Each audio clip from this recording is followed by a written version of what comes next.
बिस्मिल्लाहिर्रहमानिर्रहीम। अस्सलाम वालेकुम। हाय गाइस, आप देख रहे हैं फन ऑफ फूड। और यहाँ देखें जी कितना फ्रेश जो साग है वो मार्केट में आ चुका है। तो मैंने यहाँ पे सरसों का साग लिया है 2 किलो, और साथ ही मैंने लिया है बाथू। तो मैं आज बाथू के साथ बना रही हूँ साग। इससे बहुत ही क्रीमी और मज़ेदार बनता है।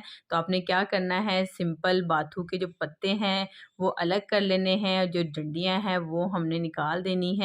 इसमें जो नरम वाली डंडियां हैं वो तो कट कर लेते हैं, लेकिन जो ऐसे सख्त होती है ना उन्हें हमने अलग कर लेना है। और बाथू को आपने अलग ही काटना है और अलग ही धोना है पहले। उसके बाद आपने सारे साग में मिक्स करना है। इसमें बहुत ज़्यादा रेत होती है। और जो साग है इसकी जो डंडियां होती हैं ना, ये देखें ऐसे। तो कुछ डंडियां मैंने इसमें से बचा ली हैं, जो होती है ना खस्ता कड़क जो होती हैं, जो डंडियां यानी कि तोड़ें तो फटाफट से टूट जाती हैं, वो वाली डंडियां आपने लेनी है जो प्रेस करने से नरम पड़ती है या सही से यानी कि टूटती नहीं है, वो आपने नहीं लेनी। और इस तरीके से आपने इसका छिलका उतारना है, ये देखें ऐसे।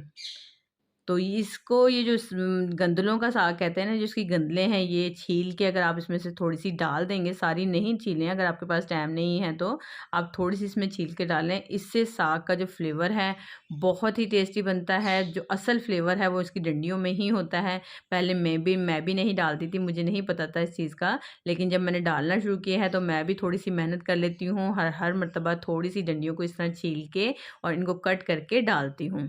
तो अगर आपको के घर में एक से ज़्यादा अफराद हैं तो ये सारा काम मिलजुल के होता है। पहले नानियाँ दादियाँ घर में होती थी, जॉइंट सिस्टम होता था, तो साग वगैरह काटना सब ने मिल के बैठ के तो इस तरह बहुत आसान लगता था। लेकिन अब ये काम बहुत मुश्किल लगते हैं। तो आप एक तो ये कर सकते हैं, ये कटिंग बोर्ड पे इस तरीके से साग को कट कर सकते हैं, क्योंकि जो हरी सब्जियां हैं जब भी हम काटते हैं हमारे हाथ का जो ऊपर वाला हिस्सा उंगलियां होती हैं, पोरवे, वो ख़राब हो जाते हैं, उसमें कट्स लग जाते हैं। तो बिगनर्स जो बच्चियां हैं वो तो बहुत ही ज़्यादा कतराती हैं साग वगैरह काटने से। तो आप या तो कटिंग बोर्ड पे से काट लें इस तरीके से। अगर आपके पास कटिंग बोर्ड नहीं है तो कोई मसला नहीं है, शेल्फ पे रख के भी आप काट सकते हैं। कोई प्रांत या थाली की जो बैक साइड होती है उस पे भी रख कर आप इस तरीके से साग को कट कर सकते हैं। इस तरह क्या होगा कि आपकी जो उंगलियां हैं, हाथ हैं, वो ख़राब नहीं होंगे। जो हाथों के पोरवे काले पड़ जाते हैं तो ऐसा कुछ नहीं होगा। तो एक तरीका तो काटने का ये है जो मैंने आपको बता दिया है। इस तरीके से भी बारीक साग कट कर सकते हैं। बाज़ार में भी अब तो मशीनें आ गई हैं इसकी साग कटिंग करने की, जैसे वो जानवरों के पट्ठे काटने की बड़ी मशीन होती है ना, इसी डिज़ाइन की एक छोटी मशीन मिलती है जिसमें साग कट किया जाता है। तो आप वो भी एक लेके रख सकते हैं। और दूसरा तरीका ये है कि अगर आपके पास ये देखें इस तरह चॉपर है तो इसके अंदर ये कटर मिलता है। तो मुझे तो पता नहीं था, पहले मैं सिर्फ चिप्स की ही कट करती थी, लेकिन मैंने जब इसको ट्राई किया तो इससे साग बहुत अच्छा कटता है इस तरीके से।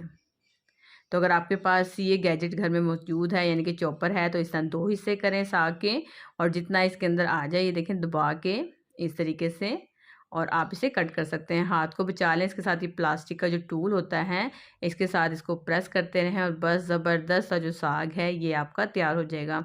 तो कटिंग करने के तरीके मैंने आपको बता दिए हैं। इस तरीके से कट कर लें साग को।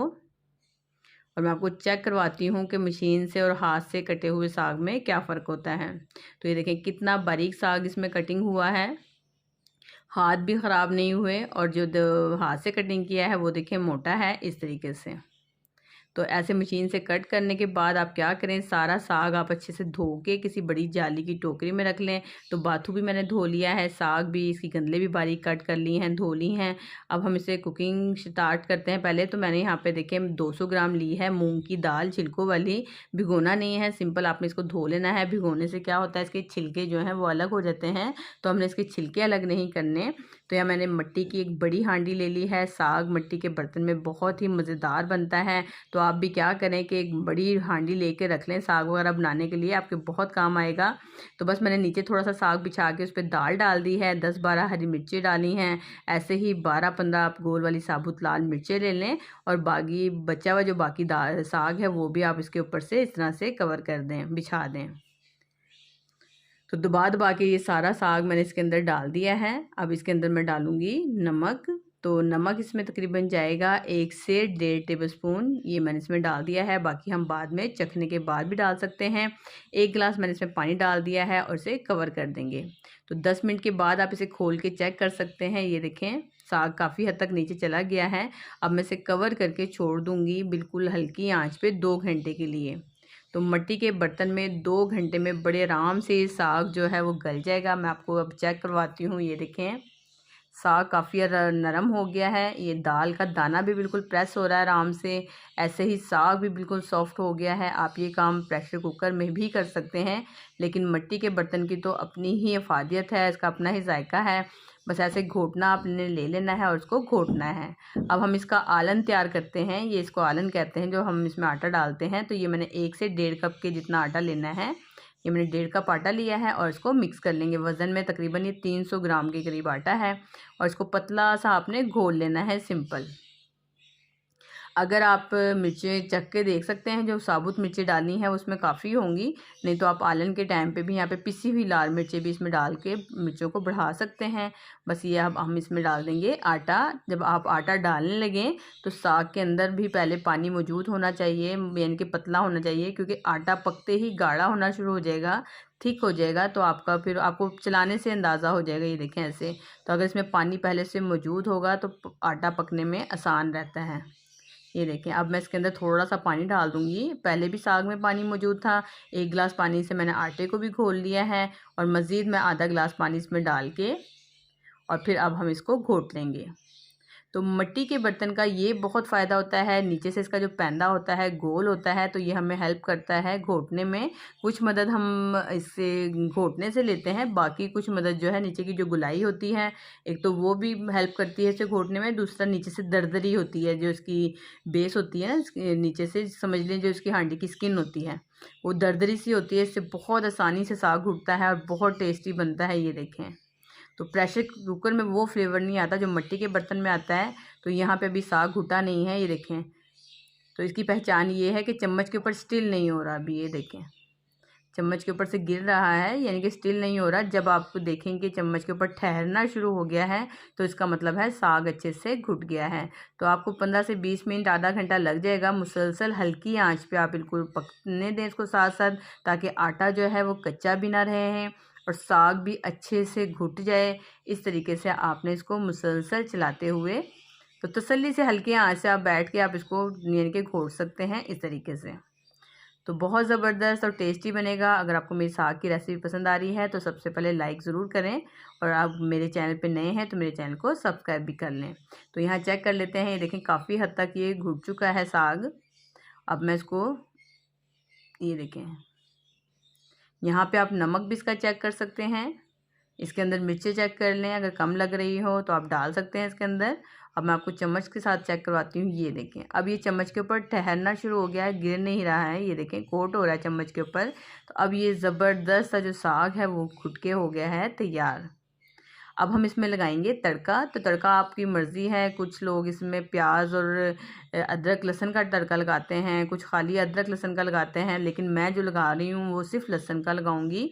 तो यहाँ पे मैंने 200 ग्राम के जितना, 1 कप जितना ऑयल लिया है और इसमें मैं डाल दूँगी, ये देखें, 15 से 20 जवे हैं जो बारीक मैंने कट कर लिए हैं लहसुन के। और लहसुन को हल्का सा कड़कड़ा लेंगे। और साग को तड़का लगाने का जो सही तरीका है वो ये है कि आधा गिलास के जितना पानी ले लें आप। अगर आप पतला करना चाहते हैं तो इस पॉइंट पे मज़ीद साग को पतला कर सकते हैं। तो पानी डाल के आपने चलाना नहीं है इसको, पानी को ऊपर ही खड़ा रहने दें और इसके ऊपर आपने गरम गरम खोलते हुए तेल का ना तड़का लगाना है। इस तरह जब वो जो तेल है वो कड़कड़ाता है अंदर ऑयल के साथ, यानी कि पानी के साथ, ये देखें, इसको कवर कर देना है, इसको खुला नहीं छोड़ना। 10 मिनट के लिए आप इसको हल्की आंच के ऊपर ही पड़ा रहने दें। इस तरह क्या होगा, पानी के साथ सारा ऑयल और जो लहसुन का फ्लेवर है वो साग के अंदर तक चला जाएगा और बहुत ही टेस्टी इस तरीके से तड़का लगता है। आपने ऐसे इसको तड़का लगाना है। अब यहाँ पे जो होता है वो क्या होता है कि बस तड़का लग गया और साग बन के तैयार है, तो ऐसा नहीं है। हम ऊपर ऊपर से साग खा लेते हैं और जो ऑयल है वो ऊपर ही खाया जाता है, लेकिन जब हम दूसरे टाइम साग को गर्म करते हैं तो साग क्या होता है, पानी छोड़ देता है, यानी कि अंदर से साग कच्चा ही रहता है। तो आपने जो ये देखें, ये जो ऑयल है, जो लहसुन है, सारा आपने इसके अंदर मिक्स कर देना है। मज़ीद आपने इसको घोट लेना है अच्छी तरीके से और 10 मिनट के लिए हल्की आंच पे इसको मज़ीद पका के जो सारा ऑयल है, लहसुन है, ये साग के अंदर ही जज़ब हो जाना चाहिए, बिल्कुल इसके अंदर रच जाना चाहिए इसका फ्लेवर। इस तरह आपका जो साग है बिल्कुल भी कच्चा नहीं रहेगा, इसके अंदर अंदर तक फ्लेवर आ जाएगा, बिल्कुल पानी नहीं छोड़ेगा साग। ये होता है कि एक टाइम तो आप ऊपर ऊपर से ऑयल वाला तड़के वाला खा लेते हैं, दूसरे टाइम आपको दोबारा तड़का लगाना पड़ता है। ये देखें कितना क्रीमी है, स्मूथ इसका टेक्सचर है। दाल की वजह से इसके अंदर बहुत अच्छा फ्लेवर है। जो हमने इसके अंदर बाथू डाला है, जो इसके अंदर गंदले काट के डाली हैं, वो सब इसके अंदर रच गई हैं। जो मैंने इसके अंदर तड़का डाला है लहसुन का और ऑयल जो है वो इसके अंदर मिक्सअप हो गया है। बिल्कुल परफेक्ट ये साग की रेसिपी बन के तैयार है।